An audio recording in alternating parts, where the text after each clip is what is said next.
Hayotingizdan norozi bo'lishlikka sabab 4 ta bo'lsa, hayotingizdan rozi bo'lishlikka sabab 40 ta. Faqat qarashni bilmaysizda qaysi tomonga. Dunyo ishlarida sizdan ko'ra holi xarobroq odamga qarang. Oxirat ishida sizdan yuqoriroq bo'lgan odamga qarang. Mana sizga baxtning formulasi. Dunyo matohi, tirikchilik masalasida sizdan holi xarobroq odam bor. Unga qarang-da, kuningizga shukr qilasiz. Rozi bo'lasiz, baxtli bo'lasiz. Oxirat ishlarida sizdan ko'ra ulug'roq amalga qodir bo'layotganlar bor. Ularga qarang.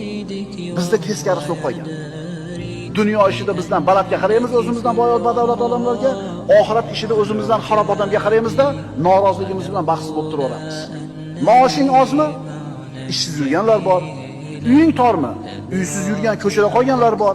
Bitta oyog'ing sindimi? Ikkala oyog'i ishlamayotganlar bor. Arabada o'tirasan yura olmasdan, komada yotganlar bor. Qaraginda, dunyoda sendan ko'ra holi xarobroq bo'lgan, dunyo matohida holi xarob bo'lganlar bor.